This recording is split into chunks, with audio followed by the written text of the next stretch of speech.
Hello दोस्तों। आज है 17 मई। चलिए देखते हैं द हिंदू न्यूज़पेपर और उसके एडिटोरियल का डिटेल्ड एनालिसिस। तो आज का जो पहला आर्टिकल है वो तोकते साइक्लोन से रिलेटेड है। तोकते साइक्लोन से रिलेटेड है। तो आइए देखते हैं इसके बारे में क्या कहा गया इस आर्टिकल में। जो तोकते वर्ड है वो किस कंट्री ने दिया है यहाँ पे। जो तोकते वर्ड है ये म्यांमार ने दिया है। और इसमें तोकते का जो मतलब है वो तोकते का मतलब क्या होता है, तो तोकते का मतलब होता है गैको। गैको या फिर इसे लिजार्ड भी कहते हैं म्यांमार में। इसका जो ओरिजिन पॉइंट है तोकते का, ये कहाँ से ओरिजिन हुआ है। तो ये देखते हैं हम, ये मान लीजिए इंडिया का मैप है। तो जो तोकते का ओरिजिन पॉइंट है वो है आपका अरेबियन सी। ये अरेबियन सी से ओरिजिनेट हुआ है। और यहाँ से ये धीरे धीरे ये आपका अरेबियन सी से ओरिजिनेट हुआ है। यहाँ से ये केरला केरला होते हुए केरला के कोस्ट पे, गोवा के कोस्ट पे, कर्नाटका वाले कोस्ट पे, फिर महाराष्ट्र वाले कोस्ट पे पहुंच चुका है। इसके बाद से इसे आज शाम तक ये गुजरात वाले कोस्ट पे, इस वाले कोस्ट पे पहुंचने के चांस है। ये आईएमडी द्वारा कहा गया है।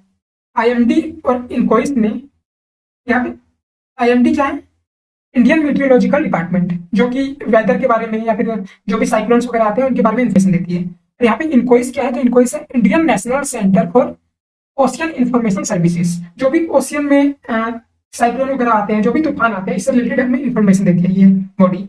ये बॉडी जो है वो कहाँ पे है, ये एक ऑटोनोमस बॉडी है। एक ऑटोनोमस बॉडी है जो कि हैदराबाद में है। और ये जो काम करती है वो मिनिस्ट्री ऑफ अर्थ साइंस के अंडर काम करती है। तो इन आईएमडी और इनकोइस ने अपने जॉइंट बुलेटिन में कहा है कि जो तोक्ते तूफान है वो आपका केरला, गोवा होते हुए कर्नाटका के कोस्ट पे, महाराष्ट्र के कोस्ट पे तबाही मचाते हुए आज गुजरात के कोस्ट पे आने के चांसेस हैं शाम तक। इससे जो है उसे वेरी सीवियर कैटेगरी में रखा गया है। वेरी सीवियर कैटेगरी में रखा गया है। यहाँ पे एनडीआरएफ, एसडीआरएफ की टीमें तैनात कर दी गई हैं। जो भी स्टेट के कंसर्न स्टेट के सीएम है या फिर होम मिनिस्टर है, सभी ने जो भी कंडीशंस है उनका एनालिसिस कराया, असेसमेंट कराया बैठ के। और यहाँ पे जो भी प्रिपरेशन है वो कर दी गई है। लोगों को हटा दिया गया है, लोगों को वार्न कर दिया गया है, जो भी मछुआरे हैं उन्हें वार्न कर दिया गया है वो सी कोस्ट पे ना जाए। तो ये है तोकते साइक्लोन से रिलेटेड जो इस आर्टिकल में कहा गया है। जो आपका अगला आर्टिकल है वो आपका है एडिटोरियल का। ये जो एडिटोरियल है आपका वो वैक्सीन से रिलेटेड है और उसमें भी कोवैक्सीन से रिलेटेड। इसमें कहा जा रहा है using all options enabling other manufacturers to produce Covaxin is a necessary step. इस आर्टिकल में कुछ बातें कही जाती है, जैसे कि यहाँ पे इंडिया में जो है तो आपको पता है कि वैक्सीन प्रोग्राम जो है वो 1 महीने पहले लगभग शुरू कर दिया गया था। और उसमें भी पहले 45 जो फ्रंट लाइन वर्कर्स थे उन्हें दिया गया था, उसके बाद से 45+ वालों को दिया गया था, और उसके बाद से 18 से 44 वाले एज ग्रुप को। तो अब तक क्या पोजीशन है, तो अब तक इंडिया का जो टोटल पॉपुलेशन है उसके उसमें जो 3% लोग हैं उनको टोटल वैक्सीनेटेड कर दिया गया है। इसका मतलब क्या हुआ कि जो वैक्सीन की दोनों डोज है, जैसे कोविशील्ड हो गया या कोवैक्सीन हो गया, तो ये इसकी 2 डोज देनी पड़ रही है। तो इसकी जो दोनों डोज है वो दे दी गई है कितने लोगों को, तो 3% लोगों को। जबकि एक डोज जो है वैक्सीन की वो कितने लोगों को दे दी गई है टोटल पॉपुलेशन के, तो 10.4%। तो ये कंडीशन है वैक्सीन की इंडिया में। और यहाँ तक कि ये भी कंडीशन है कि जो कर्नाटका वगैरह, तो आपके कर्नाटका स्टेट है या फिर महाराष्ट्र स्टेट है, तो उसमें जो 18 से 44 वाला जो एज ग्रुप है उन्हें जो वैक्सीन देने का जो प्रोग्राम था उसे होल्ड कर दिया गया है। तो क्यों, क्योंकि वैक्सीन की वहां पे शॉर्टेज हो गई है, वैक्सीन आउट ऑफ स्टॉक हो गया है। तो अब इस आर्टिकल में कहा क्या जा रहा है, इस आर्टिकल में एक इंटरनेशनल एग्रीमेंट की बात करी गई है जो कि ट्रिप्स है। और दूसरा जो है वो उसमें बात करी गई है इंडियन पेटेंट एक्ट। जो इंडियन पेटेंट एक्ट है 1970, उसकी बात करी गई है। और उसमें भी इस एक्ट के जो 2 प्रोविजन है, जो 2 सेक्शन है उसकी बात करी गई है। एक सेक्शन 100 और एक सेक्शन 92। यहाँ पे ये ट्रिप्स क्या है, तो ट्रिप्स का जो फुल फॉर्म होता है वो है trade related aspects of intellectual property rights. इसका मतलब क्या हुआ, इसका मतलब ये हुआ, मान लीजिए कि कोई भी कंपनी कुछ बनाती है या फिर कोई भी कंट्री कुछ बनाती है, या फिर कहते हैं कि वैक्सीन किसी कंट्री ने बनाया है तो उसका पेटेंट ले लेती है। इसका मतलब ये हुआ और कंट्री बिना उस कंट्री के परमिशन के उस दवा को या फिर उस वैक्सीन को नहीं बना सकती है। और अगर बनाएगी तो उसमें फाइन होगा या फिर उसके एक्शन लिया जाएगा। ट्रिप्स रिलेटेड एग्रीमेंट ये कहता है। इंडिया ने कहा है कि जो वैक्सीन है, जो वर्ल्ड की जो वैक्सीन है, अदर वैक्सीन है जो दुनिया में बना ली गई हैं, तो उससे रिलेटेड जो है वो ट्रिप्स एग्रीमेंट है, उसमें छूट देना चाहिए। क्यों, क्योंकि जो वैक्सीन है वो अवेलेबल हो जाए और कंट्रीज जिनके पास शॉर्टेज है। जैसे कि इंडिया में अभी तक हमने देखा कि कोवैक्सीन और कोविशील्ड है, जबकि अभी बहुत से लोग बाकी हैं जिन्हें लगाना है। लगभग 10.4% लोगों को लगाया गया है। अभी तो लगभग 90% लोग हैं जिन्हें लगाना है। तो ये तभी पॉसिबल हो पाएगा जब हम और ये जल्दी से जल्दी लगाना है, जिससे कि कोविड-19 की रेस्पॉन्स को या फिर इससे रिलेटेड जो भी कैजुअलिटीज होगी उन्हें कम कर सकें। तो पॉसिबल तभी है कि जब हम बाहर से इंपोर्ट करें, और ये तभी पॉसिबल होगा जब ट्रिप्स से रिलेटेड जो एग्रीमेंट है उसमें छूट मिले। तो इंडिया और साउथ अफ्रीका ने क्या कहा है यहाँ पे, जो ट्रिप्स से रिलेटेड जो पेटेंट एग्रीमेंट है उसमें छूट होना चाहिए, ताकि जो बाहरी वैक्सीन है वो इंडिया में आ सके या फिर साउथ अफ्रीका में जा सके। दूसरा, यहाँ पे एक सरकार का एक और स्टैंड दिखाया जा रहा है कि जो इंडियन पेटेंट एक्ट है 1970, उसमें ये कहा गया है सरकार ने, इस एक्ट के तहत सरकार जो है वो इंडिया जो है वो दो वैक्सीन का प्रोडक्शन कर रही है। कौन सी? कोविशील्ड और कोवैक्सीन। कोविशील्ड का और कोवैक्सीन का। तो यहाँ पे गवर्नमेंट क्या कर रही है, गवर्नमेंट जो है वो और कंपनीज को ये राइट नहीं दे रही है प्रोडक्शन का, या फिर जो भी फॉर्मूला है वो शेयर नहीं कर रही है। क्यों? पेटेंट एक्ट के तहत। तो यहाँ पे एक तरफ तो गवर्नमेंट इंटरनेशनल एग्रीमेंट पे पेटेंट पे छूट मांग रही है, लेकिन अपने कंट्रीज में ये पेटेंट पे छूट नहीं दे रही है। इस आर्टिकल में यही कहा गया है कि गवर्नमेंट को क्या करना चाहिए, उसके पास जो भी पॉसिबल ऑप्शन है, चाहे वो ट्रिप से रिलेटेड हो, उसके लिए इंटरनेशनल कम्युनिटी से कहना उस प्रोविजन में कुछ छूट लाने के लिए, या फिर गवर्नमेंट की जो इंडिया की जो एक्ट है, पेटेंट एक्ट, उसमें भी रिलीफ करना चाहिए, ताकि कोविशील्ड हो गया या फिर कोवैक्सीन हो गया, इनका जो है वो मैन्युफैक्चरिंग या फिर प्रोडक्शन बढ़ाया जा सके। और ये तभी बढ़ सकता है जब और कंपनियों को राइट दे दिया जाए। तो इसमें सेक्शन जो 92 है, जो इसमें सेक्शन 100 है, वो क्या करता है कि कुछ इस एक्ट के तहत सेक्शन 100 क्या करता है कि कुछ कंपनियों को राइट देता है, स्पेशल राइट देता है किसी चीज की मैन्युफैक्चरिंग के लिए। जैसे मान लीजिए कि कोवैक्सीन है, तो इसे भारत बायोटेक जो है वो मैन्युफैक्चर कर रहा है, तो सेक्शन 100 के तहत राइट दिया गया है, जबकि और किसी को नहीं दिया जाएगा। क्योंकि सेक्शन 92 के तहत ये कहा गया है कि गवर्नमेंट चाहे, अगर इमरजेंसी वाली सिचुएशन है कुछ, तो गवर्नमेंट चाहे तो इस एक्ट में रिलीफ कर सकती है, और वो और कंपनियों को भी परमिशन दे सकती है। तो ये बात कही गई है। इसमें जैसे कि गवर्नमेंट ने कोवैक्सीन के फील्ड में 2 सेंट्रल पीएसयू को परमिशन दे रखी है, जैसे इंडियन इम्यूनोलॉजिकल लिमिटेड है एक, या फिर गवर्नमेंट ने एक कैन बायो फार्मास्यूटिकल कॉर्पोरेशन है, उसे भी परमिशन दे रखी है। तो ये इस आर्टिकल में कहा गया है। इसका जो थर्ड आर्टिकल, इसमें जो थर्ड आर्टिकल है, ये भी एडिटोरियल से रिलेटेड है। ये जो एडिटोरियल है वो है आपका सेंट्रल विस्टा रीडेवलपमेंट, जो सेंट्रल विस्टा प्रोजेक्ट है उससे रिलेटेड है, जो कि न्यू पार्लियामेंट बनाया जा रहा है। जो आपका सेंट्रल विस्टा प्रोजेक्ट है उसमें क्या किया जा रहा है, तो एक न्यू पार्लियामेंट बनाया जा रहा है। 3 चीजें बनाई जा रही हैं। एक तो न्यू पार्लियामेंट बनाया जा रहा है, दूसरा वाइस प्रेसिडेंट का रेसिडेंस बनाया जा रहा है, तीसरा प्राइम मिनिस्टर का रेसिडेंस बनाया जा रहा है। जो सेंट्रल विस्टा प्रोजेक्ट है, इसके बारे में यही कहा जा रहा है कि इस समय जब कंट्री जो है वो कोविड-19 के सेकेंड वेव से जूझ रहा है, बहुत सारी कैजुअलिटीज देखी जा रही हैं, वैक्सीन से रिलेटेड जो भी मेडिकल इक्विपमेंट्स हैं, इन सब की शॉर्टेज देखी जा रही है, ठंडी की कमी देखी जा रही है। तो इन सब सिचुएशन में क्या इस सेंट्रल विस्टा प्रोजेक्ट को अभी बनाना नेसेसरी है, या फिर क्या इतनी इमरजेंसी की गवर्नमेंट बना रही है? तो इसमें यही कहा जा रहा है कि गवर्नमेंट अगर इस प्रोजेक्ट को विद होल्ड कर दे या थोड़ा सा डिले कर दे, तो उससे ज्यादा कुछ बिगड़ने वाला नहीं है।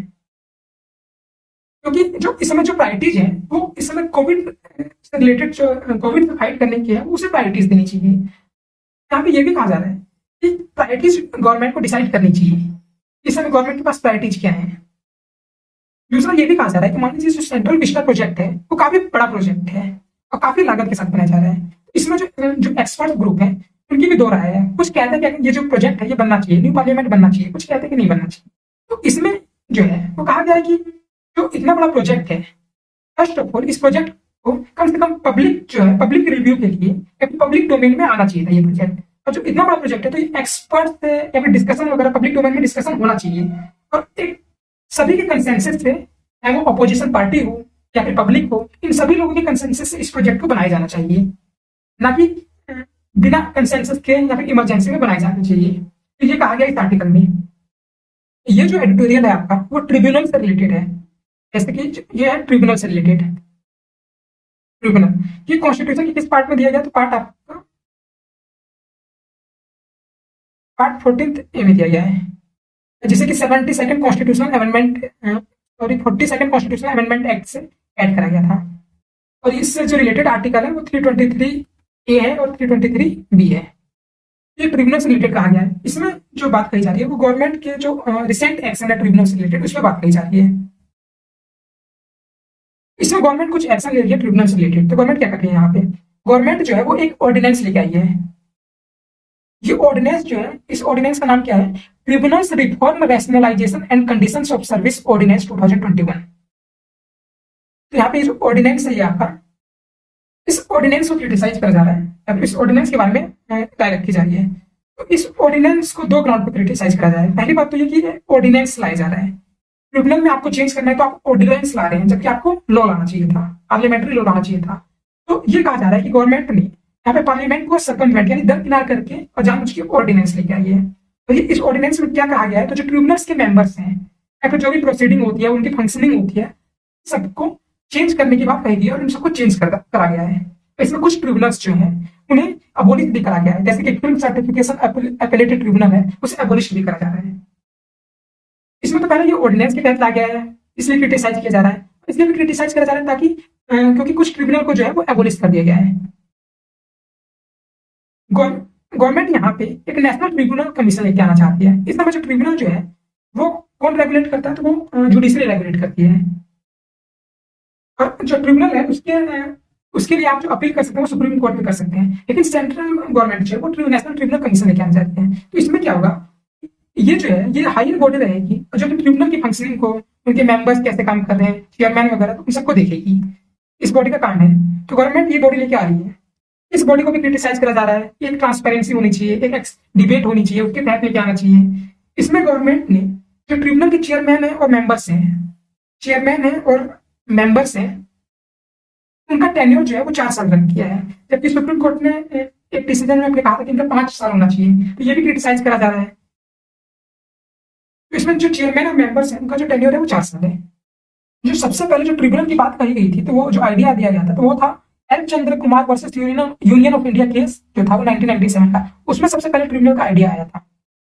तो इसमें वही है कि ट्रिब्यूनल के बारे में कहा जा रहा है कि गवर्नमेंट अगर ट्रिब्यूनल ला रही है, नेशनल ट्रिब्यूनल कमीशन ला रही है, तो उसके लिए जो है वो एक ट्रांसपेरेंसी होनी चाहिए कि कौन कौन से मेंबर्स जो हैं उसमें अपॉइंट करे जाएंगे, मेंबर्स का अपॉइंटमेंट कैसे होगा, उसके फंक्शंस क्या रहेंगे, या फिर जो भी मेंबर्स के अपॉइंटमेंट है उसे कौन करेगा, क्या उससे जो ट्रिब्यूनल के जो ट्रांसपेरेंट वे में या फिर फेयर वे में जो डिसीजन लेने का वो है, जो डिसीजन है वो ले पाएगी ट्रिब्यूनल या नहीं ले पाएगी। तो ये सब कहा गया इस आर्टिकल में। ये आपका अगला जो आर्टिकल है वो आपका है गाजा इसराइल और पैलेस्टीन का जो इश्यू है उससे रिलेटेड है। तो यहाँ पे जो है यूनाइटेड नेशन सिक्योरिटी काउंसिल जो थी उसकी एक रिसेंट मीटिंग बुलाई गई थी। इसके जो चीफ है वो एंटोनियो गुटेरियस है, एंटोनियो गुटेरियस। इन्होंने क्या कहा? इन्होंने कहा कि किसी भी कीमत पे ये भी जो वायलेंस हो रहा है, ये भी जो वायलेंस चल रहा है इसराइल और पैलेस्टीन के बीच, खासतौर पर हमास के बीच, तो किसी भी कीमत पे खत्म होना चाहिए, इसे रुकना चाहिए। क्यों? क्योंकि ये ह्यूमैनिटेरियन क्राइसिस क्रिएट कर देगा बहुत बड़े लेवल पे गाजा में। तो एंटोनियो गुटेरियस ने कहा है इसमें, यहाँ पे हमने इसराइल और यहाँ पे ये मान लीजिए ये इसराइल है और यहाँ पे हमास ग्रुप है। हमास जो है एक मिलिटेंट ग्रुप है पैलेस्तीन का। तो यहाँ पे इसराइल ने अपना स्टैंड रखा है। इसराइल ने कहा है कि पहले जो अटैक करा था, रॉकेट अटैक जो लॉन्च करा गया था वो हमास ने करा था। यहाँ पे हमास ने रॉकेट अटैक लॉन्च करा। हमास जो है वो वहाँ के पॉलिटिकल सिस्टम में आना चाहती है। हमास जो है वहाँ के एक मिलिटेंट ग्रुप है जिसे लोगों का सपोर्ट नहीं है। तो इसके बदले में हम अपना राइट टू डिफेंस यूज कर रहे हैं, हम इसके बदले में रेस्पॉन्स कर रहे हैं। हालांकि वो बात अलग है कि जो इसराइल है वो डिस्प्रोपोर्शनेट वे में जो है वो रिएक्ट कर रहा है। तो इसराइल इसलिए भी काफी खतरनाक कंट्री माना जाता है। ऐसे कि अब तक जो है, अब तक के डेटा के अनुसार इसराइल के लगभग 10 लोगों की डेथ हुई है, जबकि यहाँ पे लगभग 190 लोगों की डेथ हो चुकी है। तो आप देख सकते हैं कि किस लेवल पे इसराइल जो है वो वहाँ पे अटैक कर रहा है। तो वही है कि इंटरनेशनल कम्युनिटी यहाँ पे आई है, इसराइल ने भी अपना स्टैंड रखा है। कम्युनिटी कह रही है किसी भी कीमत पे ये भी जो कॉन्फ्लिक्ट है इसे रुकना चाहिए। ये वहाँ के लोगों के लिए भी खतरा है, या फिर ह्यूमैनिटेरियन ग्राउंड पे देखिए, मानवता के ग्राउंड पे देखिए तो उसके लिए भी खतरा है। इसमें अलग अलग जो देश हैं उन्होंने भी अपनी बात कही है, उन्होंने भी कहा है इसे रुकना चाहिए। यहाँ पे जो यूएस है वो भी कह रहे हैं कि इसे रुकना चाहिए। हालांकि जो यूएस है वो इसराइल के फेवर में हमेशा रहता है इस इश्यू पे। इस आर्टिकल में ये कहा गया है। जो अगला आर्टिकल है आपका वो आपका इंडिया का स्टैंड, जो इंडिया का स्टैंड है वो बताया जा रहा है कि जो इसराइल और पैलेस्टीन का जो कॉन्फ्लिक्ट चल रहा है उसमें इंडिया ने क्या स्टैंड दिया है। इंडिया में यहाँ पे जो यूएनएससी की मीटिंग हुई थी, यूनाइटेड नेशन सिक्योरिटी काउंसिल का, जैसे कि आपको पता है कि इंडिया जो है वो यूएनएससी का मेंबर है, नॉन परमानेंट मेंबर है। यूएनएससी में टोटल कितनी कंट्रीज हैं? 15 कंट्रीज हैं। इसमें जो 10 कंट्रीज हैं वो नॉन परमानेंट मेंबर्स हैं, जबकि 5 कंट्रीज हैं ये परमानेंट मेंबर्स हैं। इनके पास वीटो पावर भी होता है। और ये कौन कौन सी है? तो आपकी फ्रांस है, ब्रिटेन है, रसिया है, चाइना है, यूएसए है। तो ये जो 5 कंट्रीज है यहाँ पे परमानेंट कंट्रीज है, जबकि ये जो 10 है इनका जो टेन्योर होता है वो 2 साल के लिए होता है। तो इंडिया जो है वो 2021-22 के लिए यहाँ पे इस यूएनएससी का मेंबर है। तो इंडिया ने भी यहाँ पे अपना स्टैंड रखा है, और इंडिया क्योंकि यूएनएससी का मेंबर है तो और ज्यादा इंडिया के पास रेस्पॉन्सिबिलिटी हो जाती है अपना कुछ स्टैंड दी। तो इंडिया ने कहा कि ये जो टेंशन है, ये भी डेडलॉक है, जो भी कॉन्फ्लिक्ट की सिचुएशन है, उससे एज सुन एज पॉसिबल जितना इमीडिएट हो सके उससे डिस्केलेट होना चाहिए, कम करना चाहिए। दोनों जो पार्टीज है, दोनों कंट्रीज है, उन्हें जो दोनों कंट्रीज है उन्हें एफर्ट्स करने चाहिए, या फिर जो भी इंटरनेशनल कम्युनिटीज है, चाहे वो यूएन हो गया, यूएस हो गया, ईयू, रशिया वगैरह, इन सबको जो है वो मीडिएट करना चाहिए, कैसे भी इस एफर्ट्स को, इस कॉन्फ्लिक्ट्स को रोका जा सके। यहाँ पे एक चीज यहाँ पे एक चीज आपको याद रखनी है। तो इसराइल के लिए, जो इसराइल और फलस्तीन के लिए जो वर्ड यूज होता है वो होता है two state solution. Two state solution, two state solution मतलब क्या, जब 1947 के अराउंड जब ये दोनों देश बन रहे थे, जब इसराइल बना था, इसमें जो वर्ल्ड कम्युनिटी ने जो इसका सॉल्यूशन रखा था वो कहा था कि टू स्टेट सॉल्यूशन होना चाहिए, यानी एक इसराइल बना दिया जाए, दूसरा फलस्तीन बना चाहिए। जबकि वन कंट्री और टू सिस्टम जो है, ये जो वर्ड है ये किसके लिए यूज होता है, तो आपका चाइना के लिए यूज होता है, यूपीएससी में डायरेक्ट पूछ लेता है। जबकि टू नेशन जो थ्योरी है वो इंडिया और पाकिस्तान के लिए यूज होता है। टू नेशन थ्योरी जो है वो इंडिया और पाकिस्तान के लिए, वन कंट्री टू सिस्टम जो थ्योरी है वो चाइना के लिए, और जो टू स्टेट सॉल्यूशन जो है वो इसराइल और फलस्तीन के लिए यूज होता है। तो यहाँ पे इंडिया ने यही कहा है, इंडिया का जो स्टैंड है कि इस डेडलॉक को जितना जल्दी हो सके उसे खत्म करना चाहिए। जो आपका अगला आर्टिकल है वो आपका यूके से रिलेटेड। यहाँ पे आप देख सकते हैं यूके में क्या कहा गया है। यूके जो है वो अब अपने आप को फिर से जो प्री कोविड सिचुएशन था, यानी कि अब जो है वहां पे लगभग ऑलमोस्ट जो उनकी पॉपुलेशन है उसे वैक्सीनेटेड किया जा चुका है, ऑलमोस्ट किया जा चुका है। तो इसमें यहाँ पे अब कोविड से रिलेटेड जो भी प्रोटोकॉल है उसमें छूट दी जाएगी, जो भी सिचुएशन है वो पहले जैसी आ जाएगी। लेकिन यहाँ पे अथॉरिटी जो भी है, गवर्नमेंट जो है वो बोरिस जॉनसन की, उन्होंने एक ऑब्जेक्शन भी उठाया है जो कि रिलेटेड है B16172 जो है इस स्ट्रेन से। ये इंडियन स्ट्रेन है, कोरोना वायरस का जो वेरिएंट है कि इंडियन वेरिएंट है। तो यहाँ पे देखा जा रहा है कि इस वेरिएंट्स के फैलने के वहां पे अभी भी चांसेस हैं, या फिर ये फैल सकता है किसी से। तो गवर्नमेंट यहाँ पे ये कह रही है कि इसके चांसेस हैं, इस वेरिएंट्स के फैलने के चांसेस हैं। बाकी यूके जो है वो अपने जो भी पॉपुलेशन है उसे वैक्सीनेटेड कर चुकी है। अगर ये फैलता है तो फिर उसके लिए लॉकडाउन जैसी सिचुएशन या फिर जो भी पॉसिबल रेस्पॉन्स हो इस वेरिएंट्स को रोकने के लिए वो उठाया जाएगा। इस आर्टिकल में ये कहा है। जो आपका अगला आर्टिकल है वो अफगानिस्तान से रिलेटेड है। जैसे कि आपको पता है कि अफगानिस्तान में क्या हो रहा है, तो अफगानिस्तान में जो है वो अमेरिका जो है वो लगभग 20 ईयर्स से यहाँ पे अमेरिकन सोल्जर्स थे, और ये किसे सपोर्ट करते थे, तो अफगान गवर्नमेंट को। लेकिन यहाँ पे जो अमेरिका है वो अमेरिकन सोल्जर्स है तो वो छोड़ के जा रहे हैं अफगानिस्तान को। यहाँ पे जो डील हुई थी अफगान जो अमेरिका और तालिबान के तहत, उसमें यही कहा गया था कि जो अमेरिका है वो अपने सोल्जर्स, जो भी सोल्जर्स हैं, उन्हें अफगानिस्तान से हटा लेगा। इसके बदले में जो तालिबान है वहां पे उसे पीस वगैरह स्टैब्लिश करना पड़ेगा। अमेरिका जो की जो डेडलाइन थी वो पहले थी, वो मई थी, तो मई तक वो अपने सोल्जर्स को हटा लेगा, लेकिन अभी से बढ़ा के अमेरिका ने सितंबर तक किया है। अब यहाँ पे ये देखा जा रहा है कि जैसे जैसे अभी तक ये सितंबर तक अमेरिका ने डेडलाइन रखा है कि हम सितंबर तक हटा लेंगे, तो यहाँ पे ये देखा जा रहा है कि जैसे जैसे ये हटते जा रहे हैं तो जो टेंशन है, जो कन्फ्लिक्ट है, अफगान गवर्नमेंट, जो अफगान की गवर्नमेंट है, जो भी तालिबान है, तालिबान जो ग्रुप है, उनके बीच जो भी कन्फ्लिक्ट वायलेंस बढ़ते जा रहे हैं। तो कुल मिला के जो नुकसान है वहाँ की आम जनता को है, ये सब कही गई है बात है। इसमें यही कहा जा रहा है कि कितना भी हो तो अमेरिका जो है ये इस अफगान वाले प्रॉब्लम का सोल्यूशन नहीं निकाल पाया है, और ये जो अफगान वाला जो कॉन्फ्लिक्ट होता है तालिबान उसके बीच फिर से एक अच्छे लेवल पे पहुंच गया है। क्योंकि अभी बीच में जो 2-3 दिन के लिए जो ईद की वजह से यहाँ पे सीज फायर का वो कहा गया था कि रोका गया था, इस चीज को टेम्परेरी पीरियड टाइम लिया और फिर से इसे स्टार्ट कर दिया गया है। तो ये इस आर्टिकल में कहा गया है। जो आपका अगला आर्टिकल है वो FCRA से रिलेटेड है। FCRA क्या है, तो FCRA जो है, FCRA वो है आपका फॉरेन कंट्रीब्यूशन रेगुलेटिंग एक्ट। ये 2010 में लाया गया था एक्ट। और ये एक्ट क्या करता है, तो ये जो NGOs हैं, जो भी नॉन गवर्नमेंटल ऑर्गेनाइजेशंस हैं, इनको जो भी फंडिंग होती है विदेशों से उसे रेगुलेट करता है। तो यहाँ पे इश्यू क्या है, इस आर्टिकल में इश्यू क्या है, तो इश्यू ये है यहाँ पे कि गवर्नमेंट ने सितंबर 2020 में इसमें एक अमेंडमेंट लेके आई गवर्नमेंट। इस अमेंडमेंट के तहत क्या किया गया कि जो भी NGOs हैं, जो भी FCRA के तहत रजिस्टर्ड है, जिन्हें भी फंडिंग मिल रही है, तो उन्हें क्या करना है कि उन्हें अपने जो SBI का जो मेन ब्रांच है दिल्ली में, SBI का जो मेन ब्रांच है दिल्ली में, उसमें अपना अकाउंट खुलवाना है। ये कब तक खुलवाना है, तो ये आपका 1 अप्रैल 2021 तक। लेकिन जैसा कि हमने देखा कि 1 अप्रैल 2021 तक, इससे पहले कोरोना की सेकंड वेव आ गई, तो काफी NGOs जो है अपना अकाउंट नहीं खुलवा पाए यहाँ पे। और इस वजह से जब 1 अप्रैल 2021 के बाद अकाउंट नहीं खुल पा पाए, जो होम मिनिस्ट्री थी उन्होंने इनकी जो फंडिंग है, जो भी फॉरेन कंट्रीब्यूशन था, उसे रोक लिया। क्योंकि इस अमेंडमेंट के तहत रोक लिया गया है। और इस अमेंडमेंट के तहत जो SBI ब्रांच की जो दिल्ली ब्रांच है उसमें अकाउंट खुलवाना मैंडेटरी है। तो यहाँ पे इससे रिलेटेड जो है वो जो NGOs हैं उन्होंने PIL दायर करा था सुप्रीम कोर्ट में। तो इस पीआईएल में इन्हें यही कहा गया, इस पीआईएल में इन्होंने इस अमेंडमेंट पे ऑब्जेक्शन नहीं उठाया है, इस अमेंडमेंट को खत्म होना चाहिए। उन्होंने ऑब्जेक्शन किस बात पे उठाया, तो जो इस अमेंडमेंट की डेडलाइन रखी गई है, जो कि 1 अप्रैल 2021 रखी गई है, उसे बढ़ाने की बात कही गई है। क्योंकि यहाँ पे जो एनजीओ है वो कह रहे हैं कि कोरोना के सिचुएशन के होते हुए भी जो है हम अपना अकाउंट नहीं खुलवा पा रहे दिल्ली में आके। और जो अकाउंट खुलवाने से रिलेटेड कुछ एनजीओ ये भी कह रहे हैं कि हमने अपना डॉक्यूमेंट्स सब कुछ फाइल कर दिया है, लेकिन फिर भी अकाउंट नहीं खुल पाया है, तो वो इश्यू है। तो यहाँ पे यही है कि होम मिनिस्ट्री जो है, जो कोर्ट है यहाँ पे, उसने होम मिनिस्ट्री से रेस्पॉन्स मांगा है कि क्या इस डेडलाइन को बढ़ाया जा सकता है, क्योंकि 1 अप्रैल 2021 तक की डेडलाइन थी। तो इस आर्टिकल में यही कहा गया है। जो एफसीआर है आपका, वो फॉरेन कंट्रीब्यूशन रेगुलेटिंग एक्ट है। तो ये था आपका द हिंदू न्यूज़पेपर का पूरा एनालिसिस।